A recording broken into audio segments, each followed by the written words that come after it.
This podcast is part of the Big Heads Media Podcast Network. For more great podcasts, head over to bigheadsmedia.com.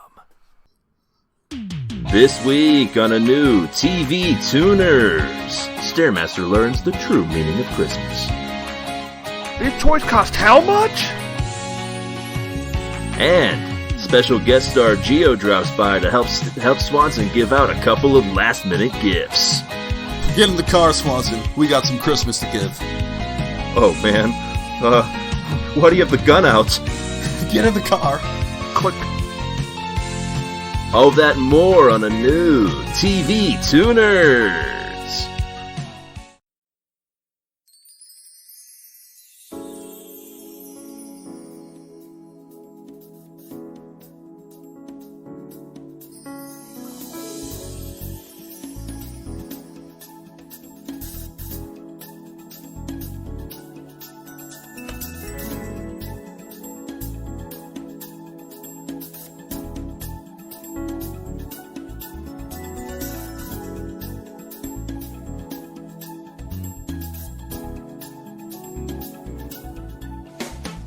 Hi there, folks, and welcome to TV Tuners. It's a television podcast for the true fanatics. It's a weekly dive in the latest in TV news and reviews. I'm your host, Swanson. With me, as always, is my co-host and ominous dog, Stairmaster. Oh, what could it mean? He's just really staring. That's my name. Well, you know what? I'm going to put you in this kennel with the other dogs. You guys will get along. I would love that. You should do that immediately. All right, here you go, bud. Now I'm just going to T-pose. And with us, special for this week, is a friend near and dear to us, here to bring holiday cheer. He's a guy on roller skates who's the chef, I think. Geo. Hey guys, don't mind me. Just enjoying the one licensed sound on this entire soundtrack. That's true. What was even playing? Was it Kool and the Gang? Oh, you're close. I think it was Today Was a Good Day. My friend, it was Superstitious by Stevie Wonder. Oh my Much God. like how the early chess game predates how the show is sort of a chess game itself. Superstitious by Stevie Wonder predicts how the show will be superstitious. Oh. Sorry, it was a very on-the-nose pick, but I loved it. Yeah, as the only like actual licensed music that plays, it is fun. It would be fun. I know, it's a great pick, and it's diegetic too. It's playing on a boombox. Stair, I'm sorry. What would be some other good picks for that scene? I'm thinking The Police, I'll Be Watching You. Well, remember, guys, it's 1982, so there hasn't been a good well, name. come on. We're not going to be able to remember years music came out. Oh, John Carpenter wouldn't have had his hands on it, though. How would he? Could you play Voodoo Child? Yeah, dude, by that would have been Jimi late Hendrix? 60s, early 70s. Hendrix would have been dead by 82. Yeah. Dude Looks Like a Lady? Close. Stevie Wonder's really good for the fucking scene. He almost sounds as metallic as the kitchen looks. I don't know, it really works. You're right. That is important. Like that twangy, like, funk drum thing. I think it's a slap and pop bass, but whatever drives that song, it's such a good sound. What about Jump by Van Halen? Did that come out in 1982? Get your goddamn Van Halen out of my fucking thing, dude. I don't think that's 82. I think that's Get out of the later. I think that might be 1984. I thought because you guys the didn't album even was listen to titled fucking Van Halen over here in Denver anymore. Oh, we're not Van Halen fans. We just appreciate that one song. I don't think you can name another Van Halen song we like. I don't, you never have to apologize about being a Van Halen fan to me, Stair. I accept it. So, welcome to TV Tuners for another week. Keo is absent once again for our holiday episode. He hates Christmas. I think he was too afraid to watch this film. Yeah, so we've decided this Christmas, the past 3 Christmases, we have done old shows, Christmas episodes of those, but we've decided this year, why not just completely destroy the already wafer thin premise of our podcast by watching a movie. Also because Columbo didn't have a Christmas episode. It's true. That was what I really wanted to do. Well, what Stair really wanted to do, and I was. We on all board. love Columbo. Is this a modern reboot of Columbo on HBO or something? This is Peter Faulkner, baby. Yeah, we were trying to find We were trying to find an old Columbo episode that was like it maybe snowing even, and we couldn't really track one down. The best one I could find was one where he goes on a ski lift, and that's during the summer. I would have took it, but Columbo himself would have been able to find it. Oh, he would have figured out the thing like pretty quick. One more question. Your blood. Yeah. What's it do when I heat it up? Oh, it just turns all crazy and shit. What? Yeah, Columbo would have solved this no problem. Columbo would have noticed that keeping Blair by himself would be a huge issue. Yeah, Columbo would have pointed out to McCready at the end that Childs should just go with the rest of them, since they already know that they're all not the thing. Yeah. Well, you could drive a truck through that plot hole. Wait, what are you talking about? Go with the rest of who? Where? The three of them, when they go off to search for Blair. Yeah, but he ran off independently. It wasn't. Yeah, well, they left him there to hold the fort. Yeah, McCready tells him to hold the fort. He got turned, dude. He fucking got turned. I think he's the last human. No, earlier in the fucking movie, dude, he held the fort when like fucking Kurt Russell was freezing his balls off outside. He was like, "Leave him out there, leave him." Like he wouldn't chase fucking Blair into. Yeah, but I think Kurt Russell could not have survived that explosion. Dude, but the breath, though, and I know you read the breath thing, but then you read the breath thing and you watch the movie again, and Kurt Russell has a fucking smoke machine in his mouth compared to Keith David. Well, he's just warmer. That's why he has more breath. He just came from a... So, if we go by the original ending, you guys have heard about that, right? I did, but then I forgot. Wait, what? The original ending before Carpenter had it changed because he thought it was too simplistic. They wait until spring and McCready and Childs still survive and they get picked up and they're both the thing, and they tell I think Kurt Russell asked the pilot which way to a hot meal. That's the end. That could still be the ultimate ending though, like after the credits. Yeah, because I mean, like they sit there and they have their drink or whatever, but if one of them's the thing, then that thing is they're still alive probably at the end of this. Yeah, no, yeah. I've also, isn't like fucking Kurt Russell like canonically out of whiskey? I don't think so, because he seems pretty alcoholic, and if he was pretty alcoholic, he'd have bottles everywhere in that place. But there's also the scoop where it's like Kurt Russell's out of whiskey, so the bottle's actually got gasoline in it, and that's why he laughs. You guys know that scoop? I've read some Think scoops over my, fucking 48 years since 1982. Have you ever read the short story by Peter Watts, The Things? No, can you tell me about it? It's this movie, but written from the perspective of the thing. And it's just trying to figure out what humanity is, what Earth life is. Did some dude just write this book? It's a short story. Oh, okay. I don't know why it matters, but I guess I'm asking you, is it officially sanctioned? No, I don't think it's officially sanctioned. Oh, God bless this guy. So is it like the Thong or something when he's writing about it? He's like, I'm the Thong, the alien force. He's like, what the fuck are these? What the fuck is that thing in your head? You mean that's where your soul is? This isn't just all over you? Swanson, you were coming in hot, though, and I blocked you. What's up? Oh, I was just going to say, I'm going to guess that this story is better than the Thing remake prequel that they made. Well, this is a remake, Swanson. This is, but I mean, there was another one that came out in like 2011 or whatever that's awful. No? There's good questions there. Dude, there's good questions there. Everyone forgets about the first, 10 minutes of the fucking thing. But those Norwegians, do you guys notice how those Norwegians were coming through with, advanced fucking Norway assault rifle laser fucking guns? And for the rest of the movie, the Americans only have fucking cowboy guns?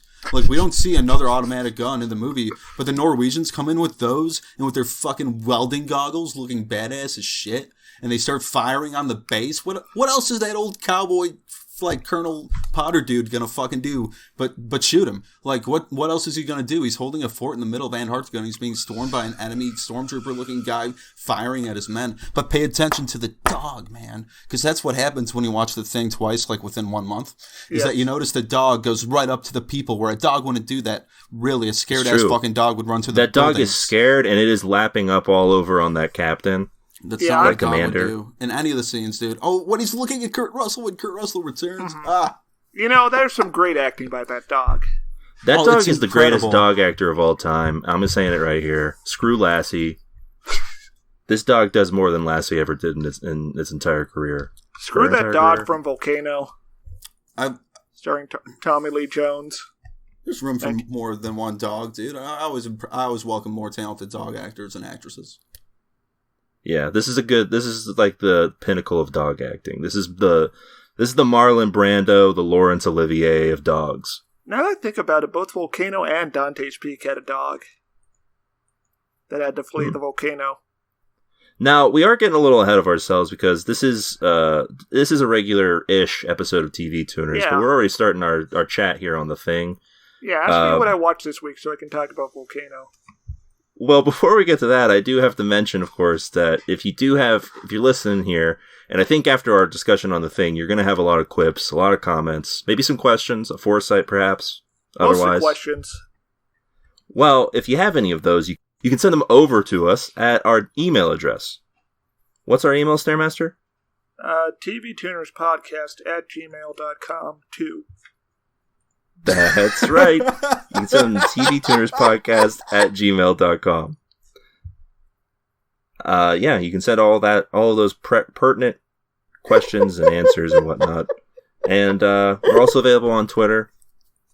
That's a great place to be if you like being depressed. At Gundam Cell. Check it out. Yeah, that's right. What was that handle again? At Gundam Cell. I'm good. You can also find us, of course, at TV Tuners, where there's tons of great TV content. Do we got Tweet of the Week this week, or are we just going to... No. It's Christmas, all right, buddy. Yeah.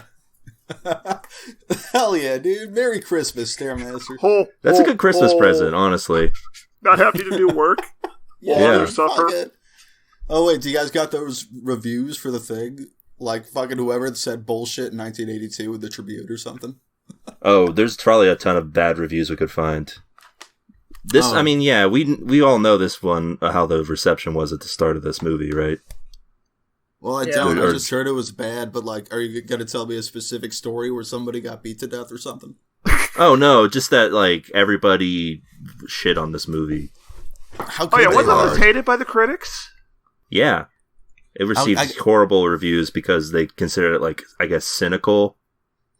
Too cynical, maybe. I guess that's true, but also it's, like, kind of the point. There had to be people. I don't know, man. You gotta be hoping that somebody in 1982 was smart enough to realize this movie fucking kicks ass, like in every way. It's like one of the most thematically tight movies ever. All right, I did find one review on IMDb titled "The Thing Not as Good as Alien, 7 out of 10," from the year 2000. Who's asking? That's not a comparison that has to be made. Who's asking that fucking you don't have to compare the two things. You don't have to always compare two great things to one another. That's like you're walking into a gas station and you're waiting in line and the guy in front of you is like, yeah, but what's really better, Alien or The Thing? This guy's complaining about the emphasis on gore and says there needs to be more tension. Oh, I don't know. The 50s one. They're totally different explorations of gore. He also hates the soundtrack. Oh, really? The soundtrack's like the... Yeah. The soundtrack's very good in this. Alien is like a definitive female lead sci-fi horror movie. The Thing, not one lady. This is Boys Will Be Boys. And I'll quote this little blurb from the review. The ending, too, was poor. Too many loose ends and disappearing characters. Bit of an anticlimax for a Carpenter film, then. But it's still... Yeah. Does this guy eat his movies out of a spoon that someone else puts into his mouth? But the alien thing type of question is like being like, what's better, donuts or bagels? It's like they're both good in their own way. I don't need to quantify which one I like more. You know, it's very similar between them, though. They're both very blue collar. Like, they're about very, like, grounded blue collar groups of people that encounter a super way triple fucked up situation that could fuck up all of humanity. Like, that's what I like about The Thing, is that you believe, like, oh, this is just 10 of whatever, like, whatever these knuckleheads are that would end up at the fucking fringe of Antarctica in this situation. You believe this is them, and you believe this is how those people would handle this fucking situation to the best of their ability. Like, they're both really grounded like that. Like, The Thing more so than Alien. Oh my god. Yeah, you guys gotta stop. You guys gotta stop me. You know, I'm pretty sure that you have to, like, volunteer to go to Antarctica. So these are weirdos who want to be there. Exactly, it's that type of blue-collar person, but, like, science blue-collar, and, like, it's semi-military or, like, military adjacent. Like, who would ever want to be in Antarctica? That's fucking wild, man. All right, before I ask what we watched this week, I'm gonna share a little bit of Roger Ebert's thoughts on The Thing circa 1982. Come on, Roger. He said the film was scary, but said it didn't offer anything original beyond the special effects. Hard disagree. What? He also said that the characters lacked characterization beyond basic stereotypes, who just existed to be killed. I don't know. There's like maybe 2 of those out of 10. I don't know. I feel like there's interior lives that we're not seeing. Yeah, there's a lot of depth to the movie that isn't like just outright explained. You know what, Roger Ebert? I still love you, man. You're still good. I'm not going to throw you out over not liking The Thing. You're an institution in Chicago. Siskel, you're on notice. Yeah, I can't find anything about what Siskel thought about the movie, if he gave it a thumbs down or not, but... I agree with Roger. Was that other guy, like. Leonard Maltin? I wonder what he thought. He was, I think, one of the more positive people at the time. Oh, good for him. From what I read. I do have another detail about The Thing that I want to talk about, but we'll wait until we actually discuss the movie. We'll wait till we start talking about The Thing, bro, to talk about The Thing for sure, unless you were The Thing. Oh, no. I have an important question. What you guys watched this week? Anything fun? Interesting? Oh, you first there. Oh, I watched the 1997 blockbuster Dante's Peak starring Pierce Brosnan and Linda Hamilton. What's like the one sentence plot? What's that? Oh, it's kind of a very dry natural disaster thriller that's really only held up by great special effects and Linda Hamilton's How could you on-screen spend presence. that whole sentence without telling me what the disaster specifically was? Oh, and man? also there's a volcano. Oh shit! That sounds tight. That sounds tight, dude. That sounds tight. What year did Volcano come out? 1997. So they both came out the same year. Okay, that's wild. I think they were only months apart. I remember seeing Volcano as a kid. I don't think I've ever seen Dante's Peak. I hadn't seen either in its entirety. I saw like the back half of Volcano on TV. When you watched Dante's Peak and Volcano? Yeah, I watched them together. Are you okay, man? I feel better after watching Volcano. Good, man. I'm glad to hear it. Yeah, he's going to watch Twister next. No. I've seen Twister a lot as a child, so I don't think I need to rewatch that. I've only seen the one infamous scene from Twister a lot as a child. Is that the opening one where the cow is like floating around in there? Yeah, I've only seen that. I've never seen that movie. Is it good? I also remember my mom had the VHS tape of Twister, and like the cover of it was just a big old Twister with like the faces of the leads. I mean, that's true. Alright, that's got to be like one of the top 10 selling VHS copies of any movie. You need to, Twister is like one of those movies that it's only good to see in theaters. And it existed alongside the VHS. Yeah. And then died forevermore. That's a real tragedy. But when I saw it, we had a very big screen TV. How big? Remember those from the 90s? Big screens? Like 32 inches? Yeah. Yeah, dude, back in the 90s, if you had 32 around, people hushed. They were like a fucking monolith in your living room. Anyways, Dante's Peak barely has a plot. It's mostly just Pierce Brosnan and Linda Hamilton reacting to events. Meanwhile, Volcano, which I also saw, at least has Tommy Lee Jones trying to prevent the volcano from destroying L.A. Oh, is he good in that? It's Tommy Lee Jones. Of course he's good in that. Dude, I just saw The Fugitive for the first time as an adult. Oh, man. I don't care. Oh, dude, he's so good in that movie. I don't care. It's incredible. It's incredible. And you know what? I listened to your podcast about the new The Fugitive before I've seen The Fugitive. Yeah, it was a mistake to make. No, it didn't ruin anything. It was that fucking good. No. It was a mistake for the new Fugitive to put Kiefer Sutherland and Tommy Lee Jones' role and not Harrison Ford's. So Dante's Peak versus Inferno. What do we infer from not these Inferno, you stupid. Volcano. Volcano. I would have to give it to Volcano. I mean, the effects are slightly worse in Volcano, but you got Tommy Lee Jones just screaming at people, telling them what to do. You got Don Cheadle as well. Storking it up. Is he the same character in it? Yes, Tommy Lee Jones is basically his character from The Fugitive in this. All right, I'm gonna watch this movie eventually. You sold it to me. That's really all you need from movies. It's just Tommy Lee Jones bossing people around. So It's true. just hey, I got an email here. It says, "Hey fellas, I haven't seen Master and Commander or Volcano. Which one should I see first?" I think you should watch Master and Commander first, and then watch U.S. Marshal starring Tommy Lee Jones and Wesley Snipes. There's another movie where Tommy Lee Jones plays a U.S. Marshal? Yeah, it's a sequel to The Fugitive. It's the sequel to The Fugitive? Excuse me? And he's chasing Wesley Snipes, who's like a special forces guy. But is it dope? Yeah. Dude. He's got like grappling hooks and shit. What are you... Improvised grappling hooks to escape the police. You're getting one over on me, dude. I'm not going for it. This is good shit. So my major question here, thinking about Tommy Lee Jones, if he had a more if his character had a more commanding presence in No Country for Old Men, things would have gone better. Yes, he would have totally caught Anton Chigurh if it had been 93. Shit. If it had been his character from The Fugitive. He had been, and he was old as hell in No Country, right? I haven't seen that movie in like a decade. I have to. He's see the that old again. man that there's no country for. Yeah, if he were fugitive Tommy Lee Jones, then he would have caught Anton Chigurh no problem. Hey, fellas, hot tip. If you want to read a Cormac McCarthy book but haven't, No Country for Old Men's probably the easiest one to read and still super fucking dope. I read The Road. Yeah. Oh, yeah, that's like the most depressing one to read. Yeah, I was weirded out by the lack of quotation marks. Well, he always does that, so you might getting not away just with like it. him then. I love it, Yeah. though.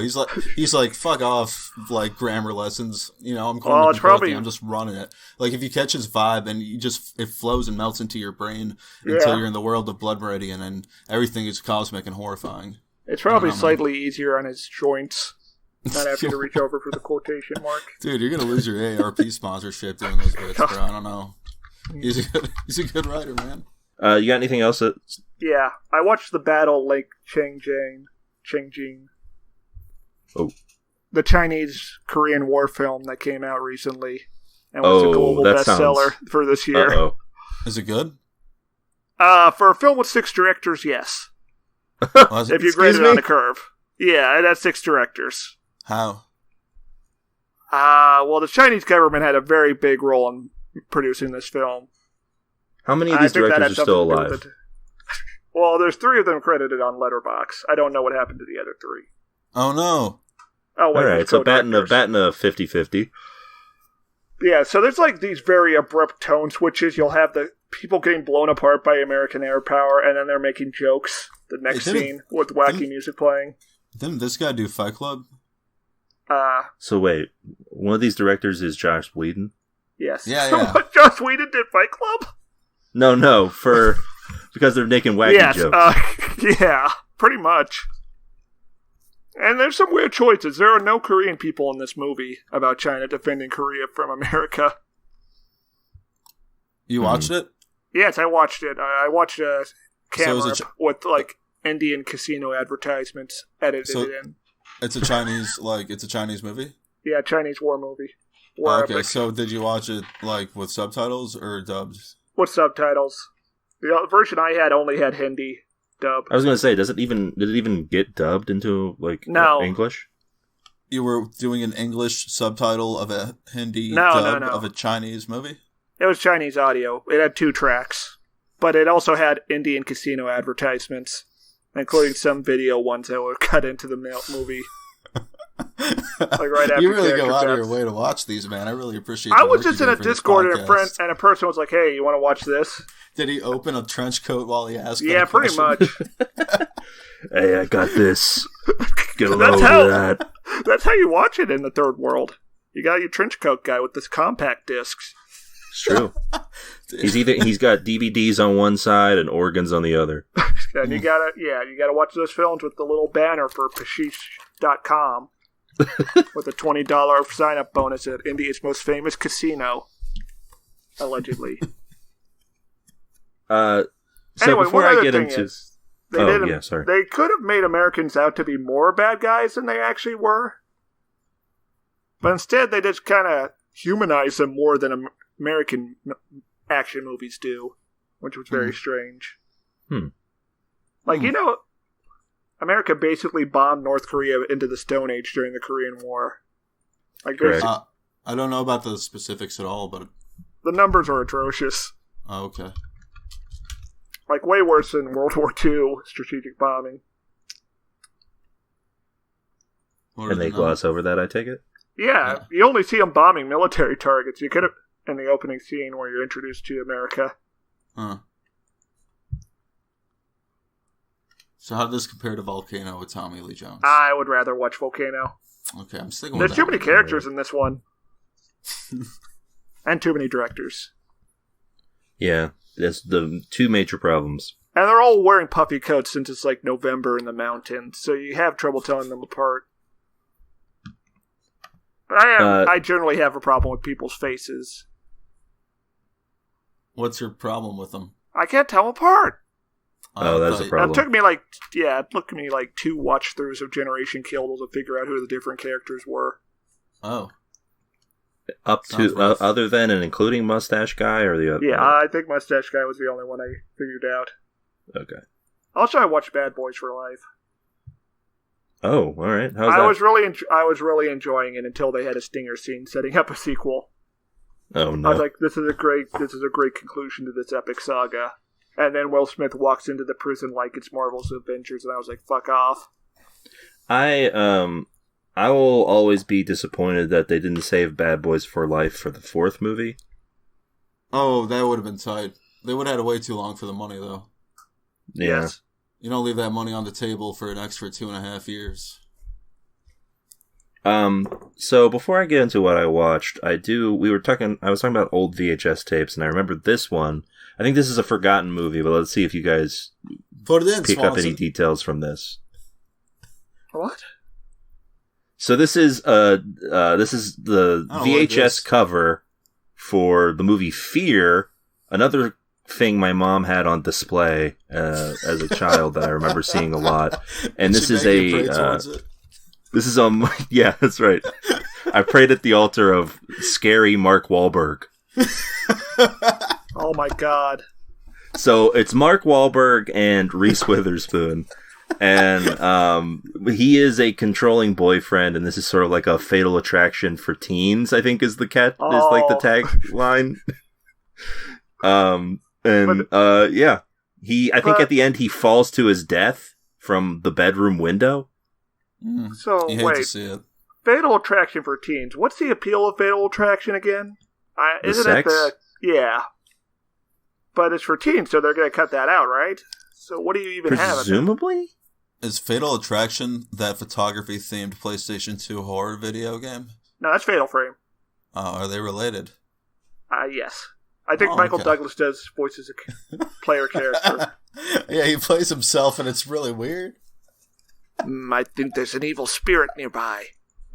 Well, Stair, to be fair to you, this is 1996 when this movie was made, so there's a very good chance that there was actually a sex scene in here.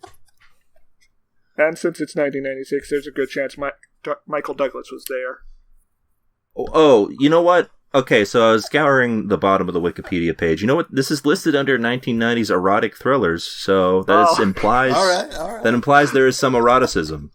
Someone did half the work already. That's a genre that really needs to come back, I think.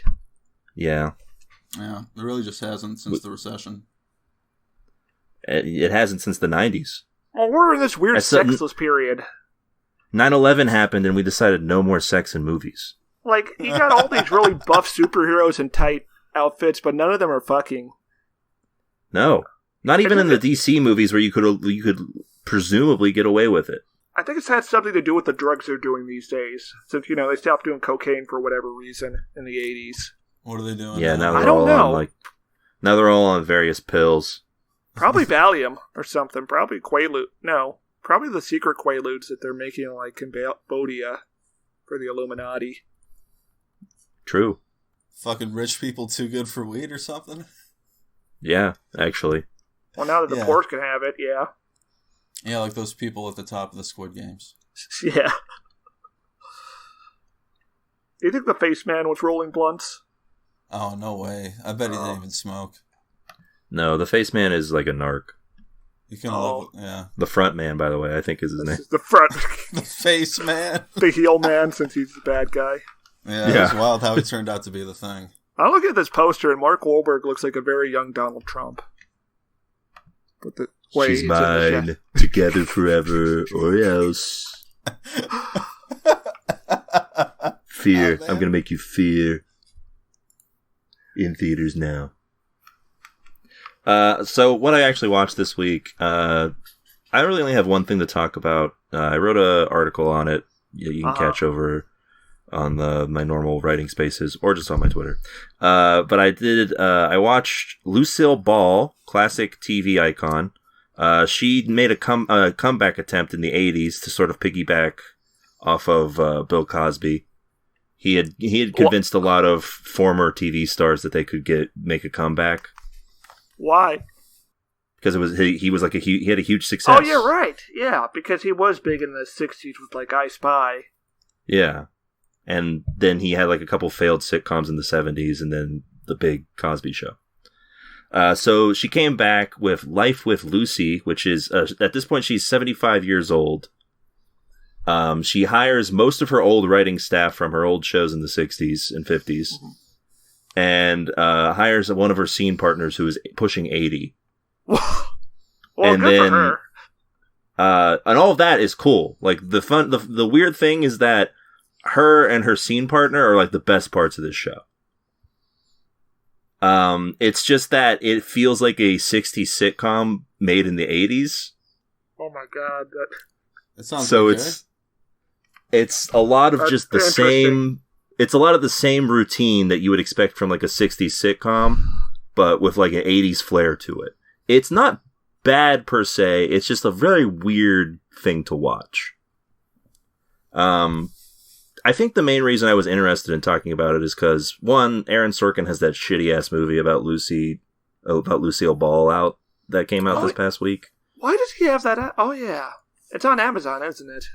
Yeah, I've heard nothing but bad things about it. Oh, I was wondering if like anyone wants that. I guess not.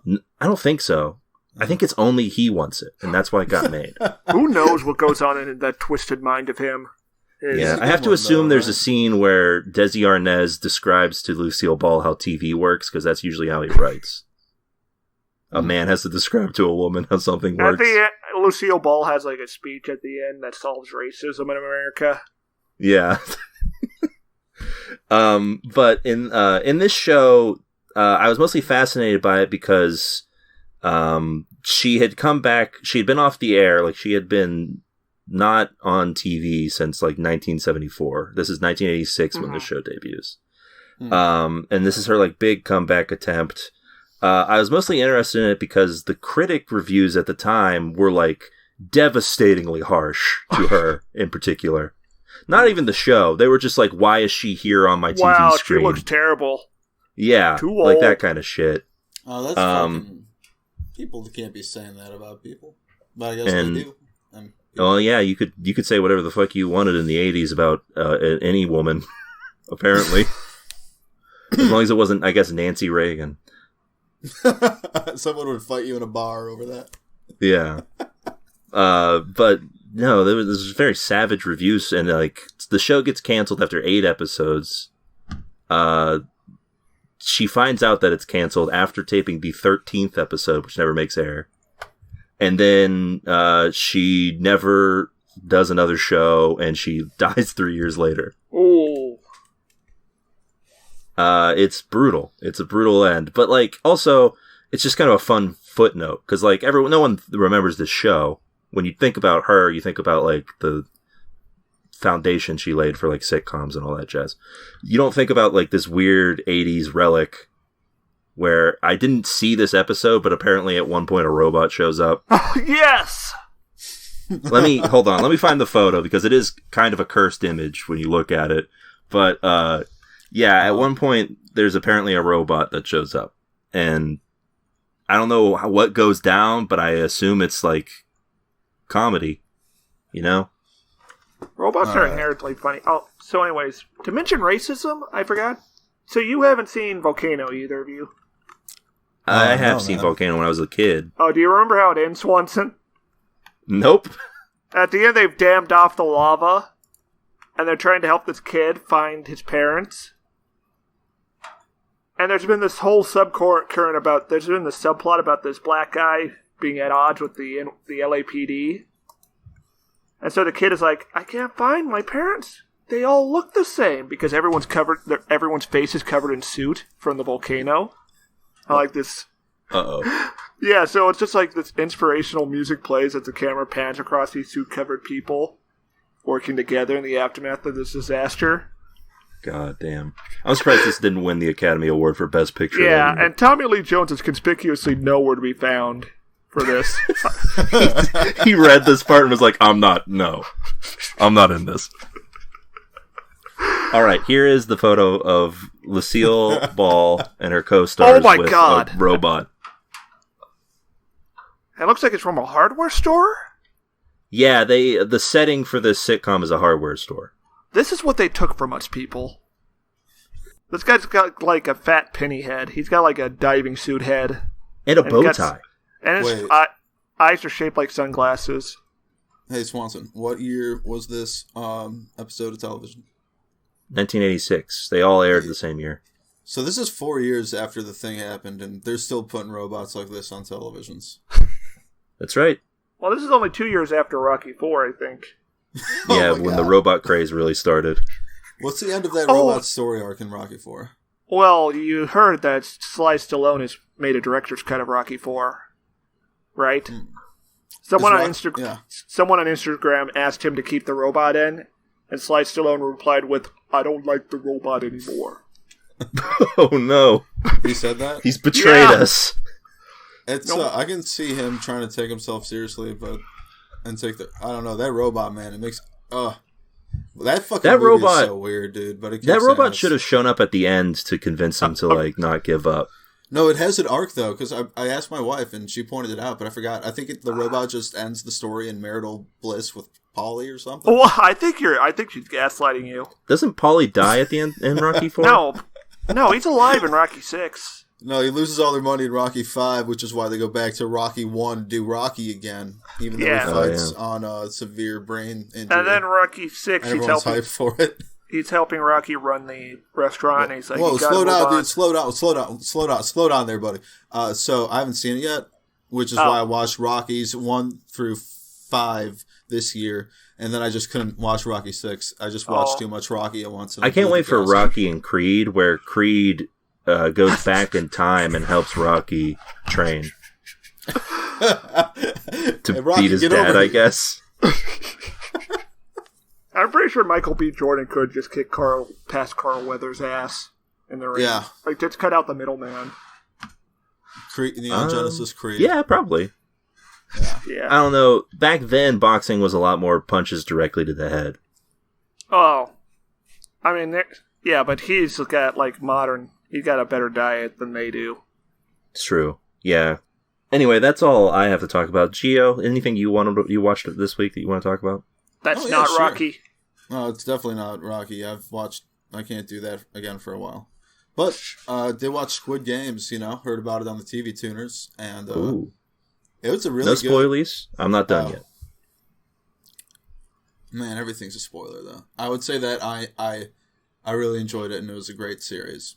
And they should have just stopped the fucking last episode when they could have, but then they give you an extra... Yeah, they give you an extra half hour of I didn't want these questions answered ever, or this is just dumber than no answer. Stop, just stop. You could have stopped. Well, apparently they confirmed the series, yeah. Apparently they had the second season before they even finished filming. Oh no, I know about the second season already. I'm putting up the spoiler shield for Swanson. Get behind my shield, bro. I know that they're doing a second season. We've discussed it on the pod. Oh, that was locked in before they even finished production. Oh well, of course they are. It sold $1 million.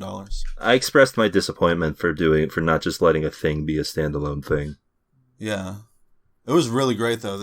Watching the series was very you gotta know what happens next. You gotta know what happens. That tug of war sequence, dude. I don't know if you saw that yet, but that's one of the most intense things I've seen on a fucking screen this year.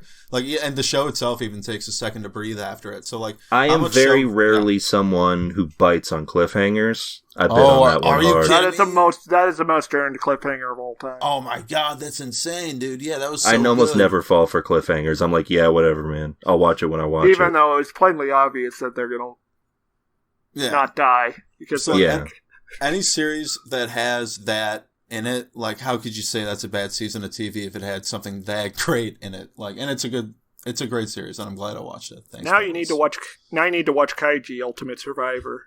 I'm supposed to watch Master and Commander, and U.S. Marshal, and Volcano, and Kaiji, the Survivor. Well, Volcano's optional. If you need some time to it's like a supplement. It's like vitamins. Fucking 30 minutes ago, you were like the fucking religious host of Volcano, and now you're like turning your back on it. Like it's optional, I guess. Fucking Volcano. I mean, compared to those other things. I have not finished Squid Game yet, but let me just say, maybe wait till the end of the year episode. We might be talking about Squid Game a whole lot. Oh shit! Well, we'll see. We'll see, dude. I didn't expect the friendship to be so powerful and incredible, at least in the middle of it. But that you stay for the friends. There does seem to be some camaraderie. Yeah. Building. I think I just finished episode 5. So Swanson is my gung-boo. Dude, that was so tight. And I wasn't. Anything else? I don't know, man. The Thing. Anything else? Anything. I just well, did the joke, you did again. We don't really have anything else going on because we did watch a whole ass movie. So no news this week. It's Christmas. We don't need who needs work. Yeah, Stair had the right idea. Even though it was Gio's idea to watch this movie. Oh, I meant you had the right idea to not work. Yeah. Oh yeah. Merry Christmas, guys. We watched The Thing, and now we're going to talk about it. Happy Hanukkah, too, that's right. The Thing tells the story of a group of American researchers in Antarctica who encountered the eponymous Thing, a parasitic and extraterrestrial life form that assimilates, then imitates, other organisms.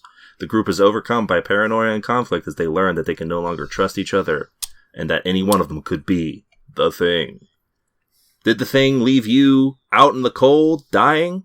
Or did it warm your heart and make you assimilate into its worldview? Which one's a good one? Yeah. Which one's the tune in? I think that's a question that you have to ask for yourself at the end, considering the tone of this movie.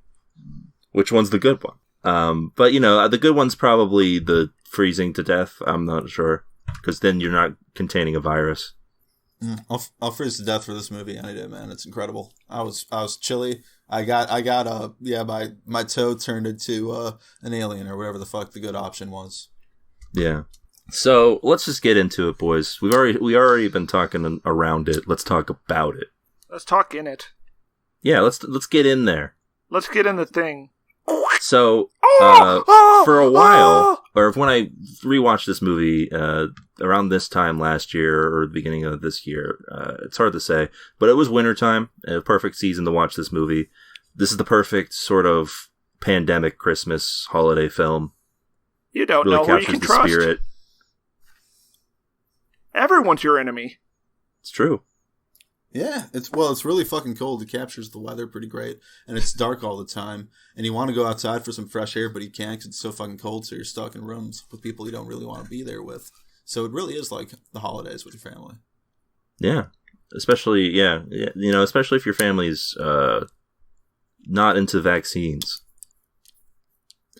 But we're here. We're in Antarctica. Well, actually, first we should talk about because. This scene, for a little bit, I've always thought was kind of superfluous, but I do dig it now, which is this alien ship crashing. Oh, yeah. I have a question about it, actually. Yeah. Yeah, first off, I agree with that. Like, it's easy to forget the scene, but then when you watch it, it's incredible. But about this, I want to ask what happens with the ship, though, because at first I thought it fell out of warp, but it fell out of warp too close to the Earth, and it got sucked into the gravity.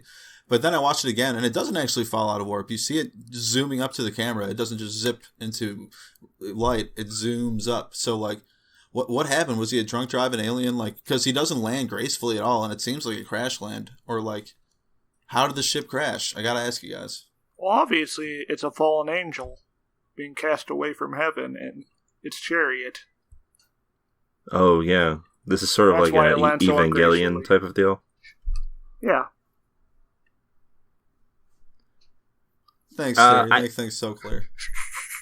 I don't know. It depends on how you want to read it, because you could say that the alien was attempting to land on Earth and then just like wasn't prepared for the gravity or whatever. But if you look at it's got space flight figured out. But he wobbles, like, it looks like he loses it. It looks like that alien was, like, maybe driving drunk or something, and he wobbles the ship. Like, you can see it while it's phasing into the planet, man. That's what I'm asking, because it's crazy how competent this alien is for being such an incompetent driver, I guess. I don't know. I just want to say, years after watching the thing, for some reason I thought that this opening shot was the opening shot to Predator for quite a while. I got confused the last time I rewatched Predator. Oh my god, that's great. And there wasn't a spaceship at the start. That would be... I mean, it would fit still. Yes. Yeah, he'd probably let him use it, too. John Carpenter seems pretty affable. Yeah.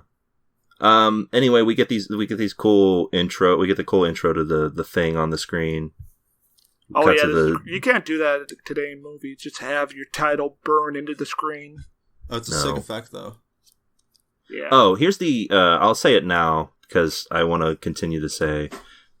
So I noticed when I was looking at the critical reception to this on Wikipedia, this film got nominated for a Razzie. If you need any more, but the Razzies suck. I don't think I need to say that. I think people already know that. But it got nominated for a Razzie for worst musical score. Whoa! Get out of here! Get out of here! Dude. Oh my god! That sounds like some obvious bullshit to me, folks. All I'm gonna say is the wrong country won the Cold War. Yeah, Russia wouldn't have let this happen. Like, it could have been a satirical review. Like, how much do Razzie writers believe in the Razzie? Like, a whole lot or not at all? So, all right. We'll go off on a little tangent here. I will anyway. Here are some other movies from the 80s that got nominated for worst score. Michael Mann's Thief. Oh, fuck off. That's bullshit. That's not... No. There's like a conspiracy to keep Michael Mann down. Dude, there's some old man out there whose hair just stood up on his neck as he's finally getting called out for his bad takes in 82. Rocky IV got nominated and won in 1985 for worst musical score. Oh, he just started sweating so bad for Rocky IV. It was, okay, so this got discontinued, I guess, because everyone realized that this is a completely bullshit worst musical score. Who they picked cares? all the movies with good. What, next they're going to say Charge Counterattack? Yeah. You know what I would say if they picked that? Their ass would belong to me. I don't know. That's pretty militant for. Sayonara. I can see it too. Yeah. You got to sign those cheeks over to Swanson because of your bad take in 1982. You know, the thing about the soundtrack, though, is in one way, it's like such a quintessential John Carpenter fucking soundtrack. But it's not by John Carpenter. Sorry. Oh, no. Oh, yeah. It's going to show you the next slide of my PowerPoint. It's not Carpenter, but it is good. No, it's Morricone, dude, who's known for the good, the bad, and the fucking ugly. And how crazy is that that's the guy who also did this, man? It's wild. Range. It's also wild. It's wild to say that it's bad. It's very good. I think the only way that you can judge a film score is to how it relates to the movie, and this relates perfectly to the movie. Yeah, no, because you can't just put any score, no matter how good it is, into another movie and make it work. You guys notice those thuddy bass notes when the camera zoomed in on the dog in the beginning, like under the pool table? It was like pool table dog. Duh, duh. Okay, so it's so good. Yes, so apparently the Academy Award for Best Film Score in 1982 was Chariots of Fire. That's the one with like the dun dun dun dun, right? I don't know. That is that song. Yeah, I don't know if that's the movie though. Oh, the dun dun dun dun dun dun. Yeah, like slow motion. Like the slow motion running. Okay, that's legitimate. That's legitimate. Okay. Apparently, Vangelis did it. Oh, really? Yeah. Huh. Good on him. So, as we go into this movie here, we're in the Arctic, a cold, desolate waste. Here comes the greatest dog actor of all time. Just running around. This entire movie would be avoided if one of the Americans could speak Norwegian. Or if those Norwegians had better aim. Yeah, if they shot the dog, I was thinking about this because I used to think, what's the point if they shoot it? But if they shoot it, then the dog would have to crawl to the base as a half-thing super fucking monster, and the Americans would have been more likely to cooperate with the Norwegians and destroy it on sight. But since it made theirs, you know what I mean? Because, like, at first you're like, you shoot the fucking thing, but if you just imagine what happens if they hit the dog and it had to split into a super massive hell dog. I'm going on this side tangent too long. You guys got to bail me out of this. Stairmaster, pull the rope. Well, it also probably would have been better if the Norwegian guy didn't throw the grenade backwards. Oh, yeah, that guy just fucked everything. That guy just ruined everything for everyone. Maybe he's a thing. I mean, he's obviously not, but... Yeah, I feel like the things would now play out. If that was the case. No, he's clearly not a thing, considering they do his autopsy and he's fine. So this Norwegian guy comes out, he starts blabbering. Or actually, before that, we get my favorite introduction. To Kurt One Russell. of, like, the top introductions to a Kurt Russell character. Oh, yeah. Where he's just he's pouring a glass of whiskey. He's got the sexy computer. And he's playing chess with this sexy computer lady. Oh, you love to see it. And then she wins, and he pours his drink into the console and yeah, if this was leaves. 1992, Michael Douglas would be having sex with that chess program. Do you want me to fuck the chessboard? So, for you two guys, what's your definitive Kurt Russell role? Big Trouble Little China. Okay. Escape from New York. I see it. I love it. Kojima agrees. I mean, when you think about it, this is the 80s are like the boom period for both John Carpenter and Kurt Russell. They had to be having a great time. From 1980 till 1988, he does The Fog, Escape from New York, The Thing, Christine, Starman, Big Trouble in Little China, Prince of Darkness, which I haven't seen, heard it was good, and They Live. Wow. What a run, dude. Oh, my parents watched the Christmas Chronicles recently. They apparently liked it. That's Kurt Russell as Santa Claus? Yes, Kurt Russell as Santa Claus. Apparently he teleports to Chicago, Illinois. Oh. And gets stuck there. I think I saw a scene where he convinces a bunch of inmates to sing A Christmas Carols with him as like a rock and roll Santa sort of a deal. And it was kind of good.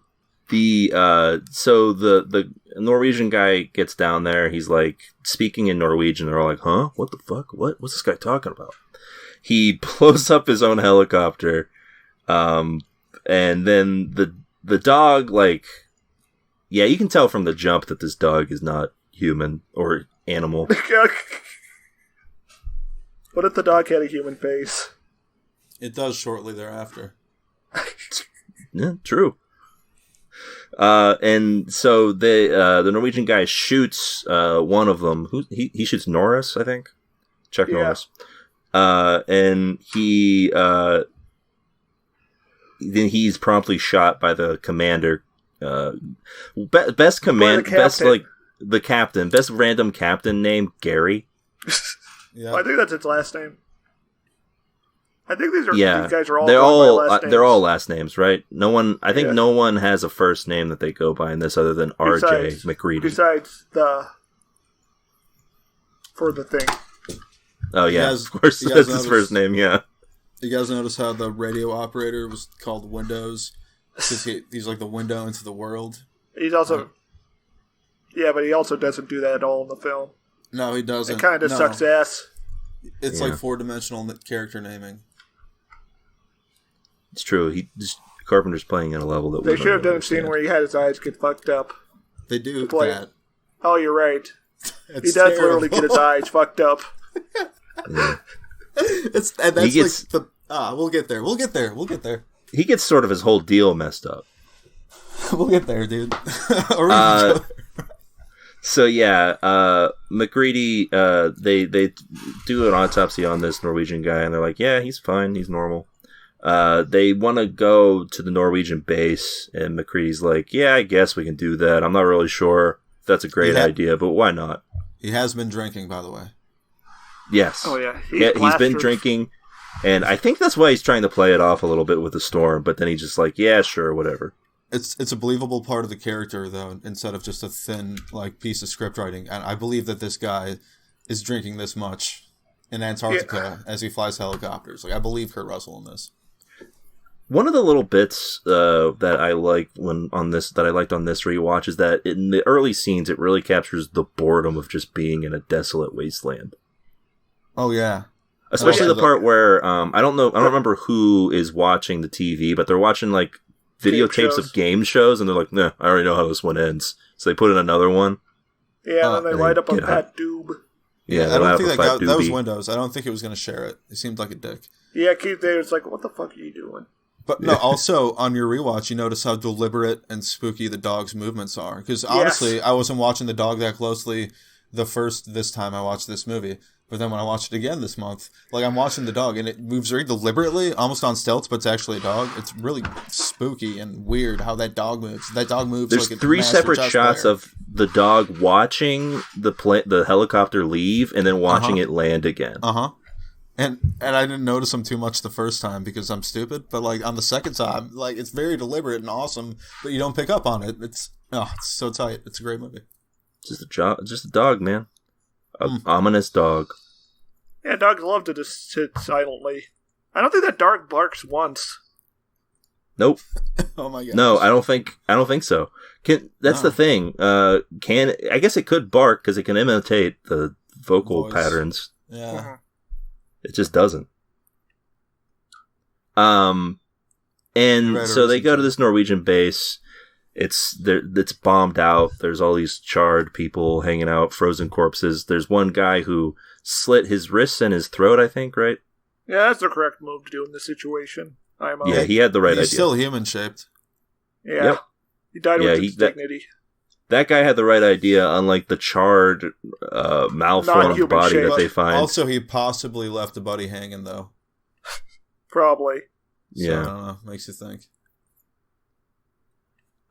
So they take this body back, but Wilford Brimley starts performing some autopsies on it. So far, by the way, keeping track of Brimley's insanity meter, he's at normal. Yes. I feel like I would instantly go insane if I encountered this corpse in real life. And they really take it in stride. This thing has 2 heads. It has like one head that's splitting into 2. Yeah, and like multiple, but it has a normal number of organs, and he's like, yeah, it checks out. This is a body, all right. These are also the 2 men that most of all the people in the story, they most embrace the reality of the present moment. Like they're the first people to accept that, yeah, this is the fucking thing out here with us, man. So.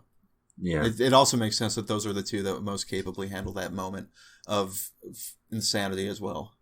Another thing I really liked on this rewatch of the thing, a thing I picked up on, Clark, the guy who kennels the dogs, is every time he's in shot or he's giving a line, he's supposed to be a guy that you immediately suspect. And then, spoilers, at the end it turns out he was a human. Well, yeah, but he was still worthy of suspicion since he did try to club Kurt Russell in the back of the head. Well, he thought Kurt Russell was the thing. Holding court. Yeah. No, he didn't think it was the thing. He just thought he was fucking a crackpot with the fucking flamethrower holding everybody all tied up and shit. Yeah. I don't think he thought he was the thing. I think it was just challenging his assumption of power. Honestly, Childs is correct when he says, well, I guess that makes you a murderer in terms of calling him out. No, but he charged him as he was armed. Like he charged him with a knife. He didn't murder him. But he was holding them all hostage. He was acting in self-defense. But there was the thing, dude. There was that alien thing, dude. What was Kurt Russell going to do? He hasn't slept in 2 nights. Is he going to give up the flamethrower? He doesn't know who anybody is. It's just a bit tough to judge because, one, Clark didn't need to die, but he makes the wrong decision. And McReady really needed to make that decision, really needed to do that, because otherwise Palmer would have just kept turning people in private. Yeah. Anyway, that's way ahead of us, I guess. But where we're at now, there's only a dog, and we don't know what this dog's up to. This dog ends up getting put into the kennel with all these other dogs, and immediately all these other dogs are like, "What? That's not a dog." Yeah. They're like, that's not... I like that these dogs pick immediately up they on actually- it way more than the humans. They don't actually move whatsoever, actually. The dogs stay laying exactly where they are. But they do are not all respond. staring at him. Well, some of them are looking at him. They would get up Yeah. if it was a dog, I think. Yeah, dogs. You have to train dogs to stay calm when they see other dogs. Yeah. I don't know, man. It was something. They know the second it starts thinking out, though. Well, yeah. They pick up on the vibes before we. the way that fake dog head falls off. Yeah, is bone just- chilling. Yeah. Dogs are very intelligent, man. Dogs are very intelligent. My dog sensed that my wife was pregnant, like, before we had any idea. Like, he must have just smelled it in, like, a super, like, smelling dog kind of way. What did he do with that knowledge? Well, he started barking at people when we were walking. He usually never barks at people, but he started barking at people again. And the only time he did that was the last time my wife was pregnant. Oh. He gets super defensive of her in like a fucking dog way because he's a dog. He's a good boy. He just will like bark at somebody, but like. Now, Gio, how terrified would you be if you walked downstairs one day and your dog was staring out the window blankly? Well, that happens every day. No, but I mean, like, it was, like, watching people outside the window blankly. And then, like, you, like, as you're walking away, the dog is watching you. That does happen routinely. That's normal behavior for cats. I mean, a dog could just, like, be raised by cats. Your dog might be the thing, Gio. You gotta be careful. Why do you gotta put that in my brain? I love him. Now Gio's got to put him... It's fine until... a fucking thing, actually. Yeah, Swanson, I think you're the most likely to be the thing. Who talks about someone else's fucking dog that way? Swanson wouldn't. We know Swanson. Swanson's a good man. This is something that fucking has the voice of Swanson, man. I don't know. I think that if I were the thing, I would just, already have absorbed you when you weren't paying attention. Yeah. Where's Keo, Swanson? He was busy. He doesn't like Christmas. He didn't tell us that. He only told you. Yeah, wasn't he putting up the tree last Thursday? Why would he do that if he didn't like Christmas? Listen, he put up the tree because I made him. And he said, I don't want to do the episode. So I said, all right, fine. Go in your little shack. We haven't seen him since. Well, you can go to the shack. You can go see him. Okay, Gio, let's go to the shack. Yeah, let's take her up there. It's not too windy. We still got an hour. Well, you might want to wait because we're recording right now. It'd be kind of weird to... That'd be a lot of editing. Oh, you're right. Yeah, the microphones, the cables are too short. Yeah, that's one of the downsides. Yeah, but you can't beat the fidelity. So, yeah, this dog starts thinging out hard. It's some gnarly effects. We're about to encounter my 2 unnecessary shots of the movie. Ooh. Okay.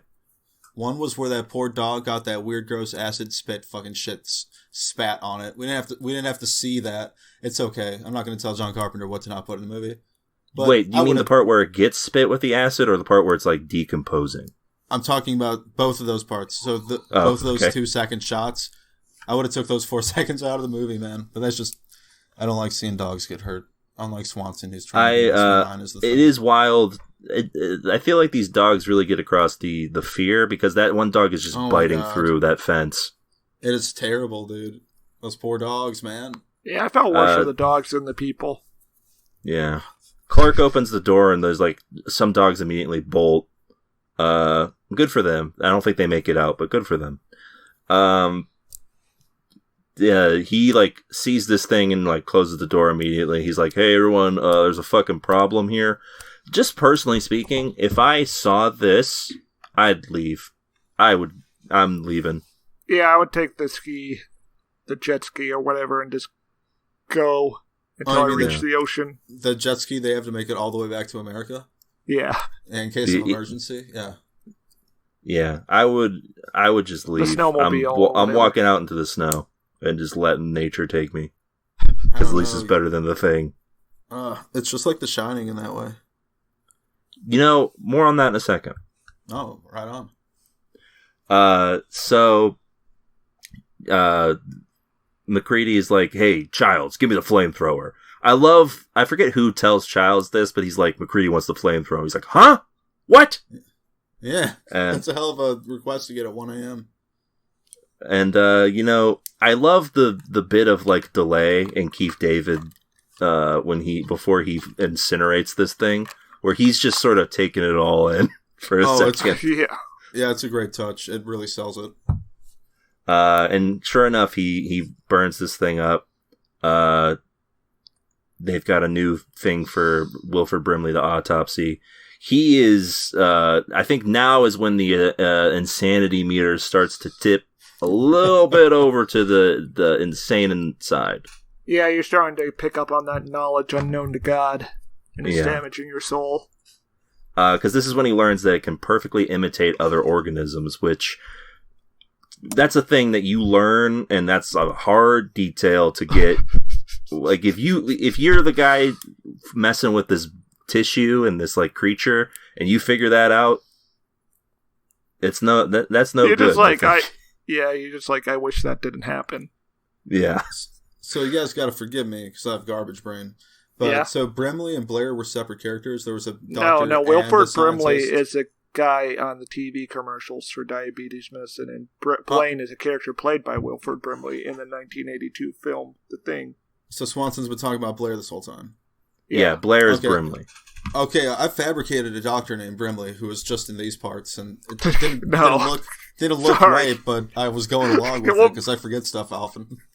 That's fine. We all forget stuff. No, Blair is the biologist, and I think there is a Dr. Norris, the guy whose head pops off later. I would say it is very philosophically and psychologically interesting to study both Kurt Russell and Blair's response to the situation as they realistically encounter it. Because Kurt Russell really just kind of takes it in stride in the moment, and Blair instantly zooms out to thinking about like the repercussions to I don't know. It's just a really interesting approach to systemic and present thinking. Yeah. Well, Russell does later in the movie definitely play the losing it part. But I feel like McReady keeps his head about him more than probably anybody outside of, I don't know, maybe Keith David. He doesn't lose his head the whole movie, I think. Well, Keith David is stoned this entire film, isn't he? No, he's never Windows smoked. It wasn't implied that Windows was going to share. It looked like no, he does. No, he gives the doober to Childs. Wow. Yeah. Right on. This changes the whole movie. Yeah, so I don't know. I feel like seeing that creature is going to wake you up from any sort of stoning that you got. Oh, maybe stuff from the 80s. I don't know. It's a vibe killer. That's the type of thing that makes you like double check the stuff you're smoking. Yeah, I don't know. You would assume that you'd want to approach the thing situation totally sober, maybe some coffee in you. I don't know. I haven't been high in over a year. I've been raw dogging reality, so I don't remember what it's like. Yeah, that's a way to... That's utter hell. So they go and they recover some data from the Norwegians, which is... They go to the site of the crash, right? Where they got this large... the excavation site. They find the matte painting. Yeah. They essentially what they discover is that this ship has been buried in the ice for 100,000 years. And that never ends well for anything when you dig something out of the ice. No, but someone's going to dig it up, though. Yeah, that's the thing. If you bury it, they will come. That's what they say. And that's, I think, what the thing aliens were planning on. They knew if they buried it, they would come. I think they just crashed. No, they did just crash. But I mean, at the end, that's what they're counting on. So you're agreeing that the alien was driving drunk? Yes.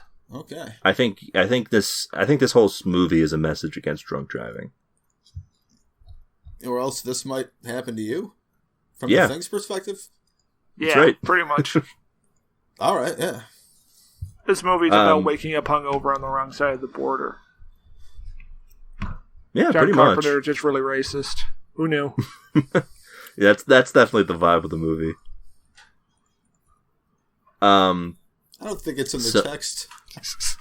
Oh, well, it's a lot of subtext. That's how the best racists do it. All right. I'm sorry, John. I didn't. No, John Carpenter's a great lad. Good on him. You know he's a big Sonic fan. Is he? Yeah, he loves that little blue guy. Even the one where he becomes a werewolf, quote unquote. Imagine if he did Sonic music. Oh, that would be amazing. They should get him for Sonic 3 or whatever. Well, 2's Just have him redo Sonic 2. Stair, would you have a specific words pertaining to Sonic Werewolf Edition? Oh, yeah, he liked that one. John Carpenter, apparently. Well, he does like werewolves. I don't think that's true, but... So, yeah, they estimate that the ship is pretty old. That, from what they could tell from the data, the Norwegian data, that this is... alien stuff. They're dealing with some aliens here. This is when Brimley starts dipping into the meter starts going over the edge here because he's running computer simulations about how the creature assimilates. That is a very scary 8-bit animation. Perhaps the scariest 8-bit animation. And you can tell they actually programmed the computer to do it and then put a camera on the fucking computer. It's just such a cool way of making something. But I don't know. He keeps saying he's going insane, but he's being sequentially logical the entire time. No, he's just, we're the insane ones. He's actually understanding the situation where there's a 95% chance that humanity will end. He does go, I don't know. I don't know if he goes insane, I would say. I guess that's true. Yeah, maybe it's a bit harsh to say that he's going insane. It's just that he does take an axe to all of the computers. He's being a bit of a drama queen about it. Yeah, I guess he probably does blow his fucking lid, and yeah. And he does murder those dogs as well. Yeah, that's probably the inexcusable part. Oh no. This is the part where back to The Shining. Wilford Brimley is the Jack Nicholson character in The Shining. Oh yeah. How would that movie play for you? I don't think it would be as good. Ignore the age difference between him and the wife. Oh. I don't think I could buy Wilford Brimley, beating his child off screen. Yeah, that's true. Part of the reason that Wilford Brimley's role... And this is the only movie I think I've seen him in. I can't recall another film. Damn film. Oh, yeah, where he rides a horse. Yeah. Yeah. I don't think I've seen that. But this is the only movie I've seen him in. And I think part of the reason that it works so well is that he's a very reasonable person from what we see of him before everything, who just slowly loses it before, I guess, being consumed by the thing at some point. Yeah, he's the smartest man on the base, at least, or within the context of the world. That's how he's portrayed as the smart, macro thinker. So, what do we think? Does he get consumed by the thing before or after he starts sabotaging all the stuff? I guess it's before, right? Before. I think the rope was a 4D chess play by the thing. We see the noose hanging in his cell, and he doesn't say anything about it. And you think, wow, that guy must be a good guy because he's going to hang himself instead of becoming the thing. But then he doesn't do that, so you realize that was the thing putting up the noose, so you would have that thought and trust that he was not the thing. You guys follow me? I'm following that, I think. Yeah, that was a great fucking touch. I think the noose was just to hold stuff. What? No one ties a noose to hold stuff. Well, the noose was so low to the ground. How are you supposed to hang yourself that way? I don't think it was. It looked off the ceiling. It looked very low to me. You only need. When do we think it happened? Because we don't learn until after. I think we don't learn that he's I think it happens before Bennings gets got. Well, they say that he's building his little ship out of the helicopter parts. So if you believe that Russell is the thing, then it could have happened after he drank his vodka bottle on the way out of the cell. Huh. I think it happens before the humanoid thing kills Bennings. I don't think Kurt Russell is the thing until the end of the movie. And when he comes out of the exploded tunnel, he's been converted. Yeah, there's no reason the thing would blow up itself. He could have got turned while he's out in the fucking super tundra for too long as well. Yeah. Yeah. Oh, yeah, there's a lot of times where we can sort of go through this. No. If you're talking about when he's in the tundra and he comes back, that's when he does the blood test. He couldn't have been the thing before that scene. Oh, yeah. There might have been a good... Yeah. I don't want to live in a world where I don't believe in the blood test scene being genuine. So you're right. It has to be, because if it doesn't make sense for Palmer's thing to do that and then all the other stuff to not. I don't believe Russell is the Thing, but I think that's a fun way to read the movie, and it still makes sense with that interpretation because of how fun the movie is. Well, I would think he's the Thing in the last scene. Yeah, I'm willing to believe that both he and Childs are the Thing at the end. That's a thing that I'm willing to believe, or that neither of them are. Either way, It doesn't matter. Either way, because it depends on how nihilistic you want to view the ending. It's like the ending of The Sopranos. To me, it's Russell. Russell is still human, and David's obviously the Thing. Like, to me at least, because David, there's no way you could survive a night alone in Antarctica like that. Like, when you're that fucked up. And the way he reacted to the whiskey bottle is strange, and his voice wasn't making... I really believe that Russell... and maybe I have to believe in this to believe in a good, optimistic world, but I believe that Kurt Russell was human all the way through the fucking movie. I believe that too, actually. I believe he's human at the end. I think that I could see Stair's idea here, because there's no way... Because how is he getting out of that underground tunnel? That was such a huge explosion. You would not have been in. Not even Tommy Lee Jones could have escaped that. But then we also don't know how much time has passed between when McCready sits down and starts waiting. So there would have been enough time probably for a Thing to assimilate him. Yeah, I think there's more evidence on David being turned. Yeah, I think that's probably true. But either way, even if your read on it is that both of them are choosing to sort of I don't think they're both a Thing. I think that's impossible. Sacrifice themselves by slowly freezing to death to make sure that nothing gets out from the Thing. Mm-hmm. Even that's a pretty good read on the ending. That's probably the most optimistic view. I think if both of them were the Thing, they would not have that conversation because the Thing would, like Space Brain, know it was the Thing, you know? True. Because I don't think... I think it can pretty obviously smell itself, especially if he came from a common host. Oh, here's a question. Who does the dog visit in silhouette? Wasn't that... Is it supposed to be Clark? Not Blair, it's the other guy. The guy who has the heart attack. Norris? Yeah, Norris. Oh, yeah. That was Norris. I think you're right. Yeah, because the dog goes into someone's room and then we don't know who it is. I think what the movie wants us to believe, I think, is with the way it sets it up, is that it's Clark. And then that's the gut punch, is that Clark is a human the whole time. And just makes one poor move. But where we're at right now is that Wilford Brimley starts fucking shit up. And they lock him up. And they're like, listen, this is for your own good, buddy, okay? Brimley's doing some good work here when he's like half ranting while just destroying stuff. And he's yelling at, was he yelling at windows? Yeah, he's yelling at all of them. Like, he's saying that I'm going to kill all of you. I think he's literally saying that at that point. Yeah. And he's like, you don't understand, like, this thing's going to kill us all. So they lock him up. I think I skipped the part where Bennings gets assimilated. I think it's around the same time, right? It's before he goes crazy.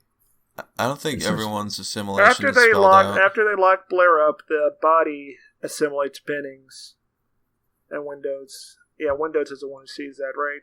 Yeah, and that's another situation where I would just leave. I would just go out into the cold and die.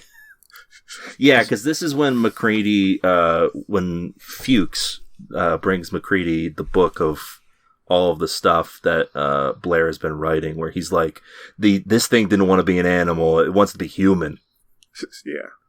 Which, again, another thing you read and you would just be like, well, fuck. And then they get the revelation that even the bodies of these creatures are still alive. And sure enough, it gets Benning. They burn that thing to death. This is when it runs outside, right? Yeah, it does the scream. Yeah. Bone Yeah, chilling. it kicks ass. Yeah, he blows it up with a flare, right? Yeah.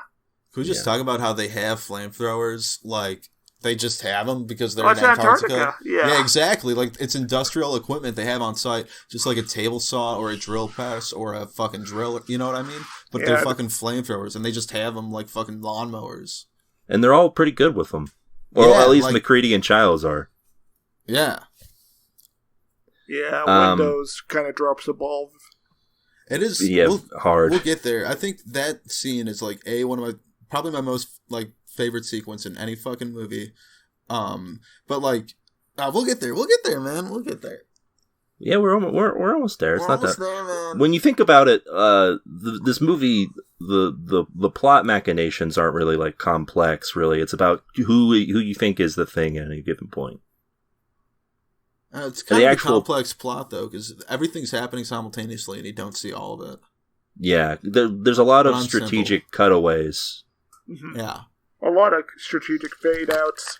Yeah, like the part where, I think it's the part right when they calm Blair down, where they ask him, like, what his whole deal is, and he just doesn't say, because it cuts away. So they, Bennings is dead. They figure out that all of the radio equipment's been destroyed, that Blair's killed the dogs and is sabotaging like the helicopters and stuff. So they put him in the tool shed.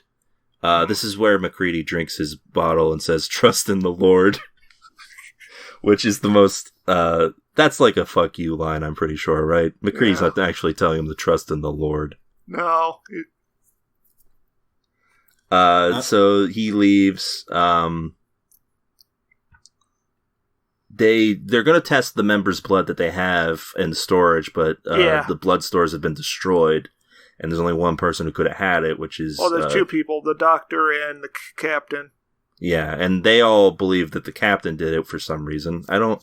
What's the reasoning? The captain has the keys to the safe, while the doctor has the combination.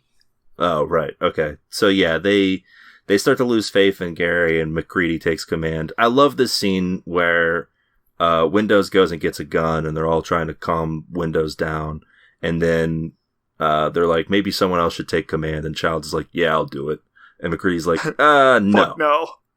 He's like, we need someone with a more level head. Honestly, Keith David is a guy. Oh, yeah, Keith David. He's also in Volcano. He is?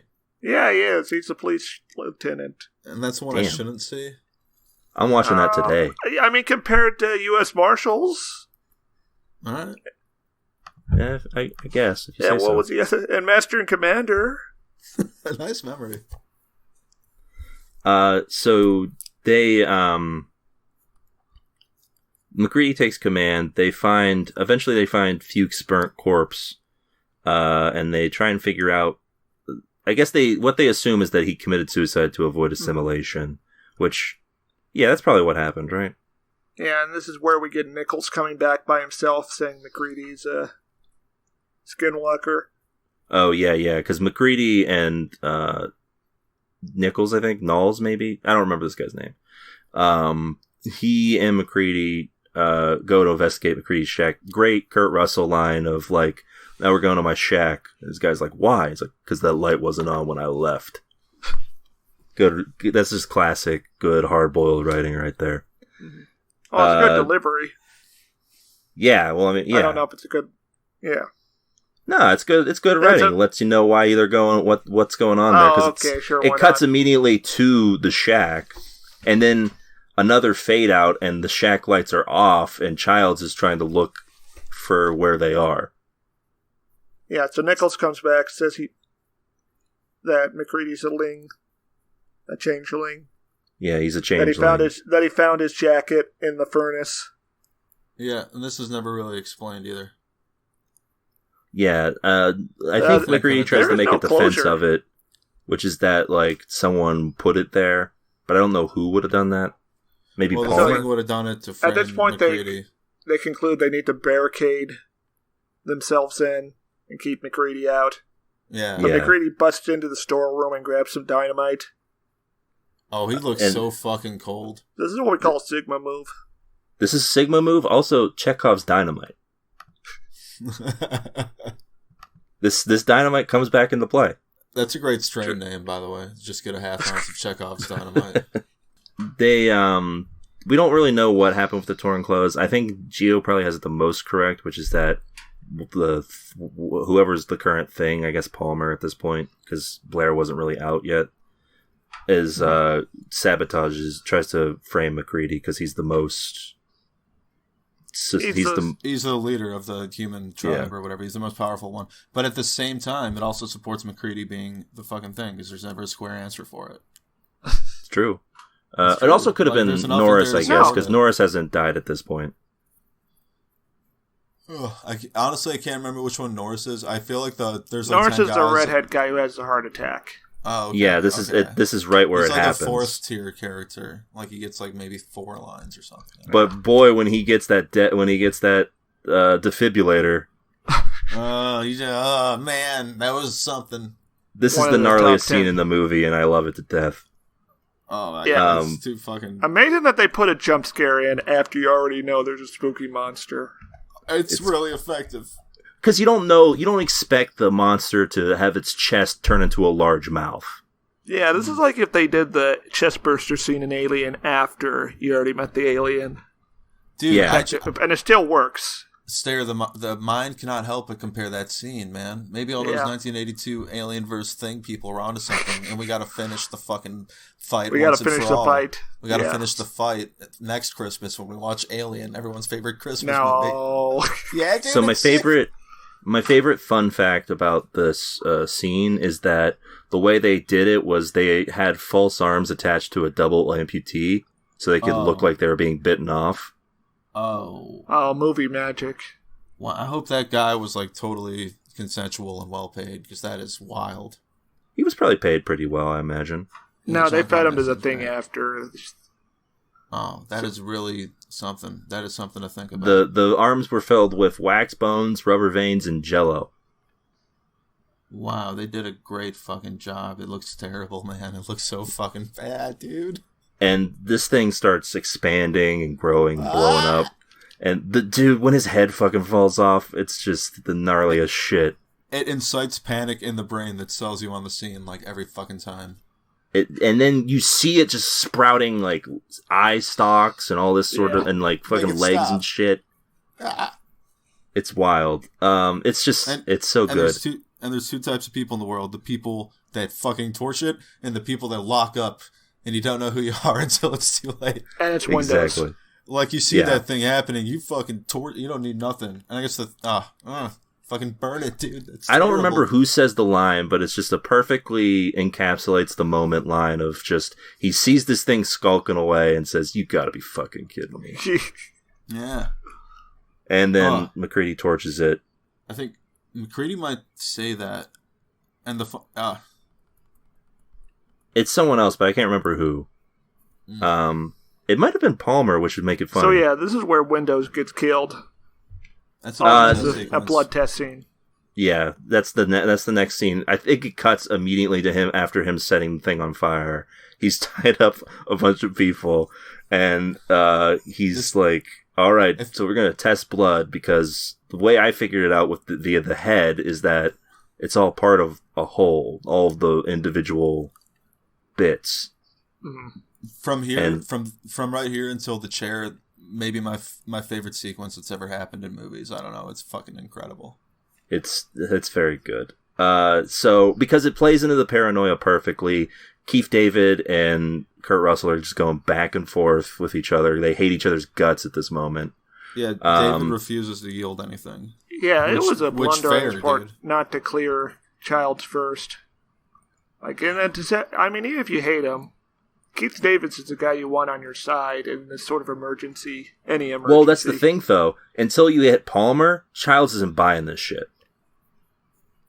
Until he finds out that the blood test actually works, he thinks McCready's just being a piece of shit. He would just throw him over. Because there's also a part earlier where they say... Yeah, you're right. Like, McCready hasn't slept in 2 days. And they're like, you gotta sleep sometime, McCready. Childs said that. Childs is playing McCready because he knows he has to sleep. And Russell is totally selling not having slept in 2 fucking days. Yeah. It's great. Oh, it's on a wire, dude. It's thin the entire time. It is so suspenseful. So he starts testing the blood. He gets to Clark. That's when we find out Clark was human the whole time. Childs chides him for that.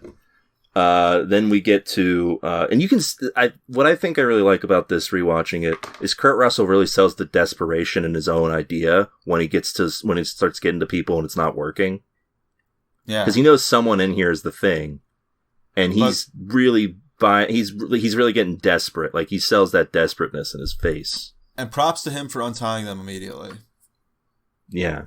Yeah. So everyone passes the test. Well, he gets the Palmer. The blood jumps from the heat, and then Palmer thing is just immediately blowing up. Like, it's gnarly. Some gnarly effects. And what happens is the flamethrowers they keep around in sheds that they haven't used in 2 months just start fucking up like shitty weed whackers, man. Like the tank's dry or the carb's bad or something. It just fucks up. And if you've ever tried to mow a lawn and your weed whacker doesn't work, imagine that, but it's the thing. And Russell sells it. He's like smacking on the fucking machine and trying to pull the trigger, and he's like dancing and hopping from foot, and it doesn't fucking work. And then people are still tied up, and they're just screaming as Palmer begins to...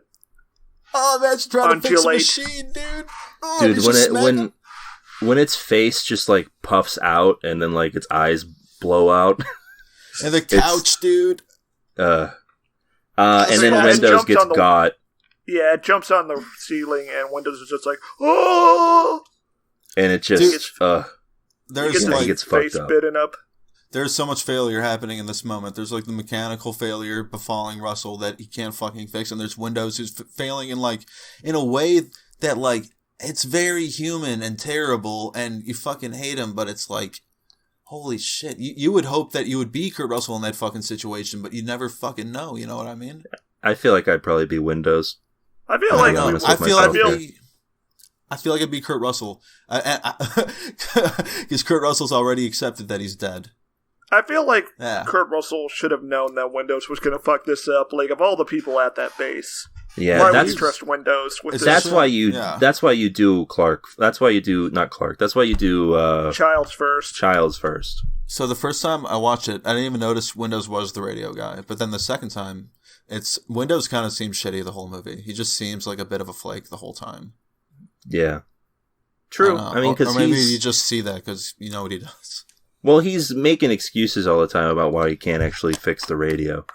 But it could not be his fault because the radio couldn't reach it. That could actually be happening, you know? Yeah, true. Either way, he gets his whole face and body just like mangled by this thing. Kurt Russell finally gets the flamethrower to work, not before Palmer thing bursts through the wall. He sets fire to it, and it dies pretty quickly. He gets back in there, and everyone's just like, "Hey, what about you look at Windows, man?" And he's finging out. Oh my god, they're struck to a fucking couch next to it. McCready incinerates him, and then immediate cut to Child's face after he's been untied. Immediate cut to the test resumes. Like, oh yeah, that's right. Yeah, like all that shit happens and fucking hell went upside down in the fucking room, and he chases him outside and burns him to fucking ash, and the test resumes and they get back to it. Like, it just keeps going. It's so fucking good. And then we get a great line from I think the only really memorable line from Captain Gary. Yeah. Where he passes the test and he's just like, great. Now am I going to spend the rest of the winter trapped on this fucking couch? Oh, it's incredible. It's the best way they could have ended the sequence.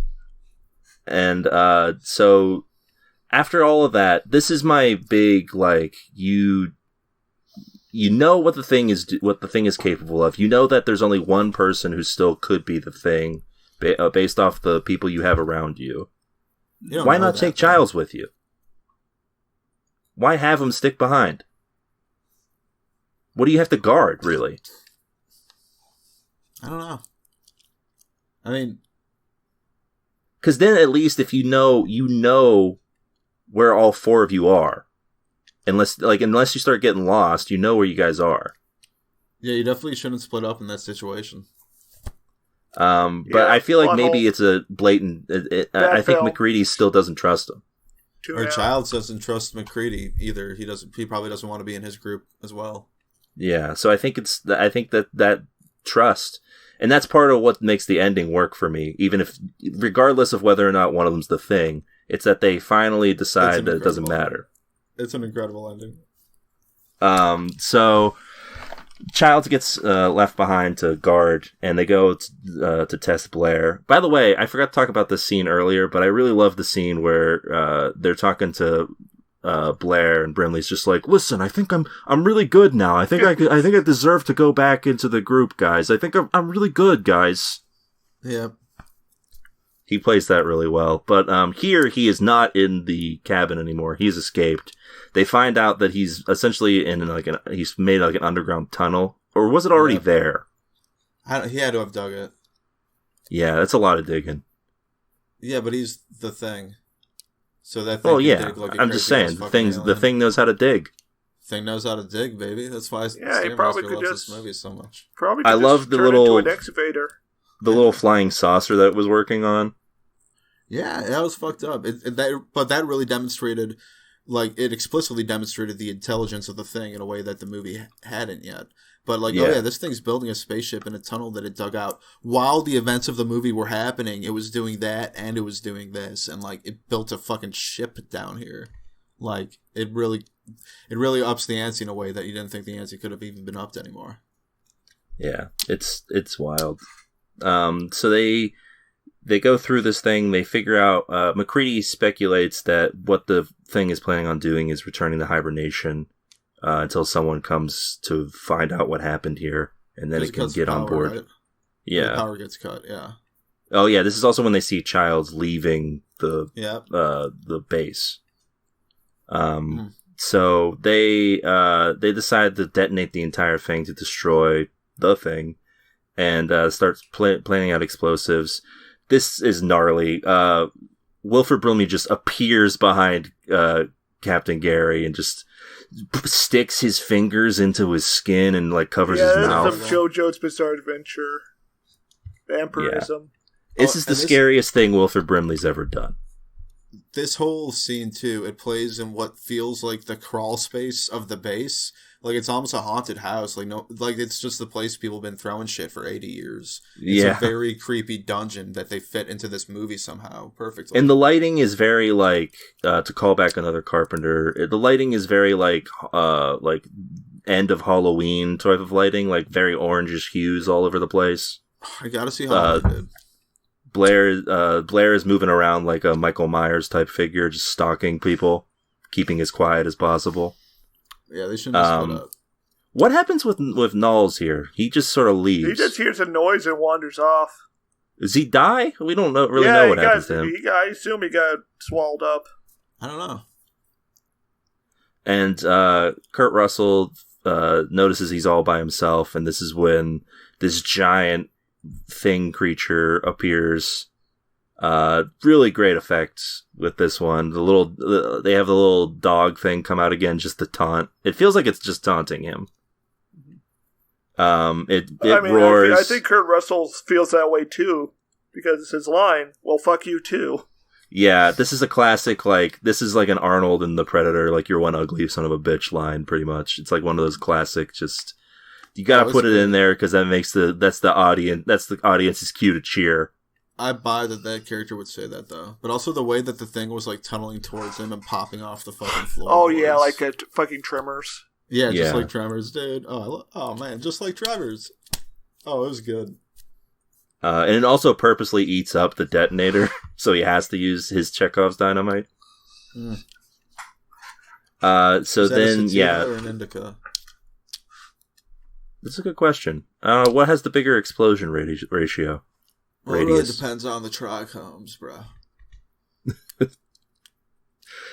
So this whole base goes up in flames. Great explosion. 10 out of 10. I know. It is such a good explosion. I can buy the theory that Stairmaster has posited that I don't know if McCready could have made it out of there. No, because don't we see him leaping away? Wait, no, he leaps away and then he throws. But he's still underground and then the shit explodes. Yeah, because he's leaping away into more of the area that we've seen. It's not like an exit. Alright, so he's throwing a bundle of high explosives within an underground, poorly built structure. But have you considered that he's at the other side of the 20-foot room? Oh. Huh. Yeah, it's possible. To where he's only one jump away, I guess, canonically. He's one pretty good fucking leap away from where he throws the dynamite to. I don't know. So, Stairmaster mentioned this is like the ending of The Sopranos in terms of how you can read it. I agree in that my theory, my thoughts on the ending of The Sopranos is the same as my thoughts on the ending of this. At the end of the day, it doesn't matter if who's the thing and who isn't. It doesn't matter if Tony Soprano dies in that moment, because he dies eventually. That's what that means. He's already dead in that moment. Yeah, his life and the idea that he wanted for his life is already dead. Yeah, and but the story, it's greater than his individual life, though. Yeah, and Kurt Russell and Keith David are also dead, regardless of what happens. Yeah, what the fact of the details are. Regardless of the details, they're dead. But I think Gio mentioned something really important here, which is that I think one of them at least is human. Because otherwise the conversation doesn't happen. Yeah. I think Kurt Russell's human because I want to live in that world. If they were both the thing, it's not like they have telepathy. They would only know they would recognize itself. Game recognized game. They're both perfect imitations. But it's still the thing. It can still thing out at any moment. Well, yeah, but it does it throughout the movie. I don't know. It is an interesting question, though, because we don't see two things together. Yeah, so we do. Well, I guess that's true. Palmer and Norris are in the same room, right? In the dog scene, something escapes through the ceiling. Yeah, but Palmer doesn't really interact with Norris. And also, Blair's being the thing the whole time. Something else is the thing. And Blair, yeah. And I think it's chess mastering the whole time. Like it would see itself. I think if they were both a thing, then neither of them would try to make the move if they didn't know. Well, I guess one of them would just try to absorb the other, and then they're like, oh, and then their consciousness would merge, they'd become a fusion of Kurt Russell and Keith David's, Dragon Ball Z. What would his name be? Keith Russell's. Would you do me a favor and expand on the concept of the parallels between The Thing and The Sopranos, perhaps farther than you can support with evidence? I mean, McReady has a jacket that says McReady. That's sort of like the visitors only jacket or whatever. It is kind of like that visitors only jacket or whatever. What was it, Swanson? Members only. Members only. Yeah. See, I like visitors only though. That's the Mad TV version of that scene. When you think about it, Childs is sort of the Paulie Walnuts of this movie. It sort of is. I don't think Paulie Walnuts. He's still alive at the end of the show.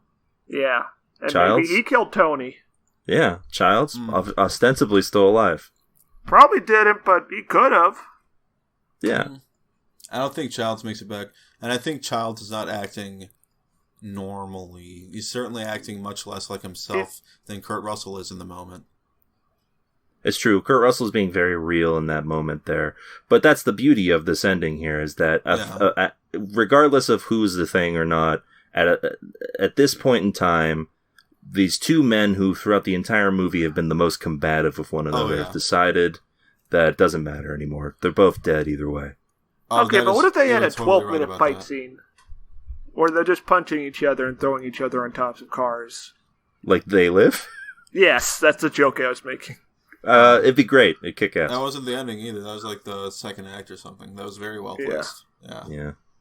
Another great Keith David role, by the way. Another great John Carpenter movie. This is just a great ending. Kurt Russell's saying, and I think we should just sit here and wait, is good. And that's what they do, as we see like the bombed out fire going out here, and that's the end.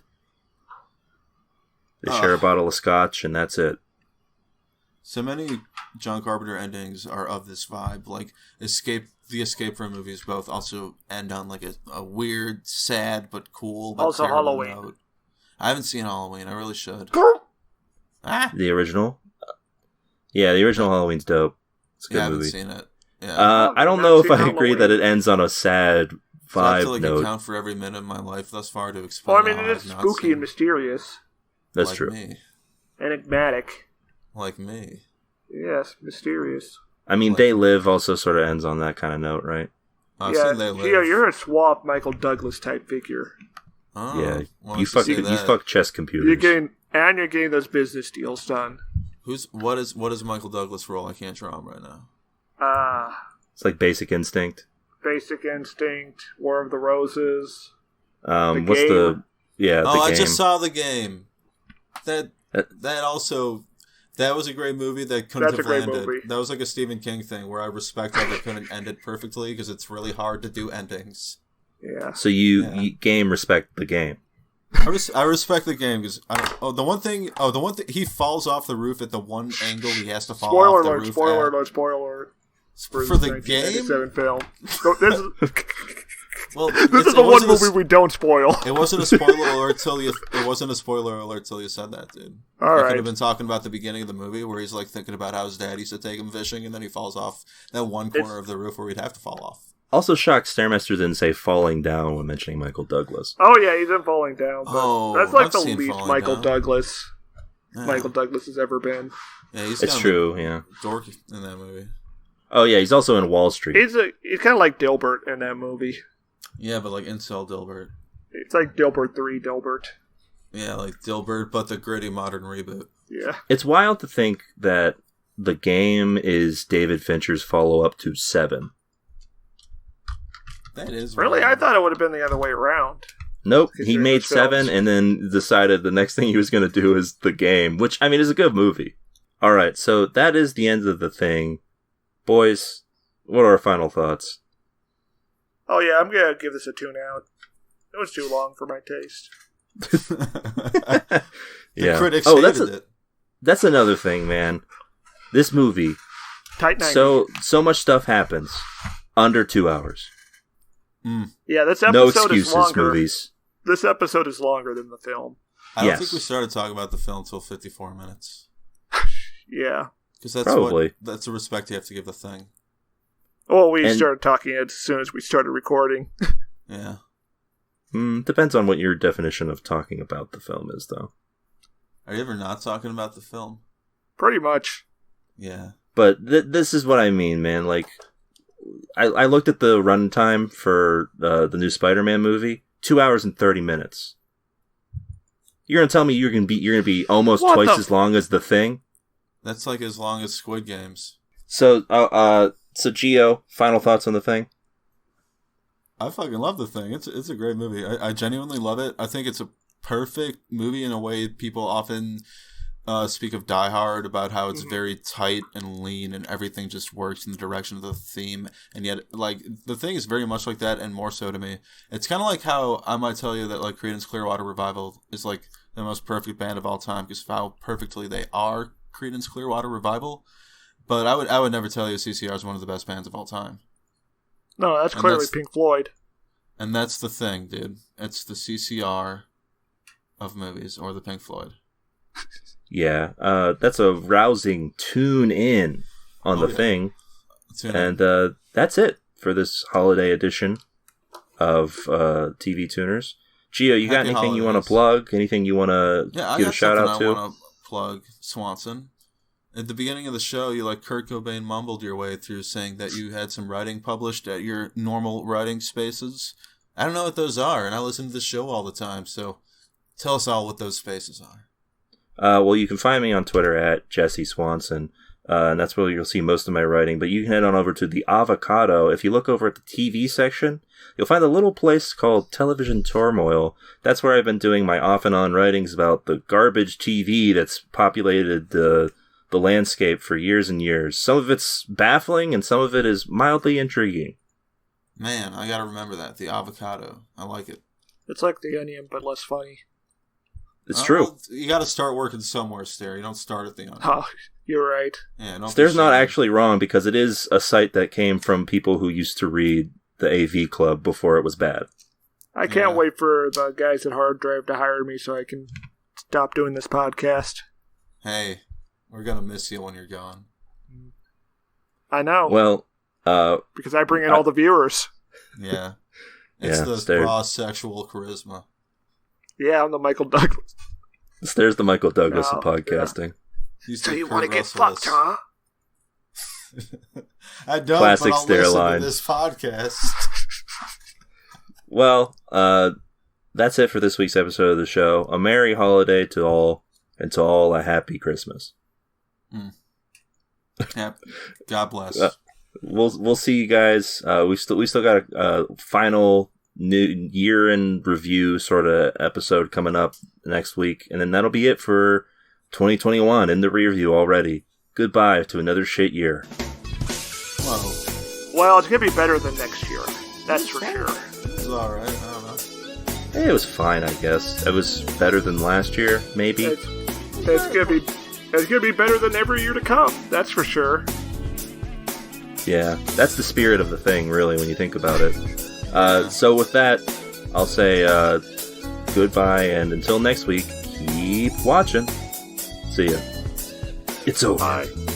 I found him. Hey guys, I got a Stairmaster fact of the week for you. No, it's TV Tuners fact of the week. Denver fact of the week. Hey, I got a TV Tuners Denver fact of the week for you about Stairmaster in this envelope that I'm opening. It says that Stairmaster did a good job on this. Oh, this is my favorite fact.